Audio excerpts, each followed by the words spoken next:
सखी हे नींदाबाई रीना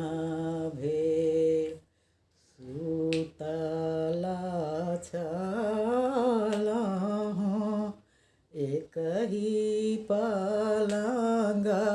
पर सुतला छलहुँ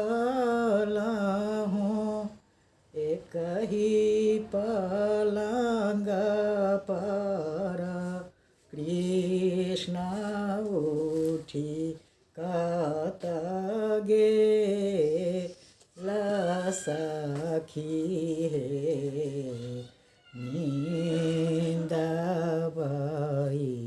रीना भेल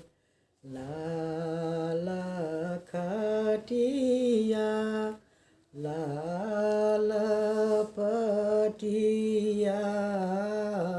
लाल खटिया लाल पटिया लाल सब रंग से सखी हे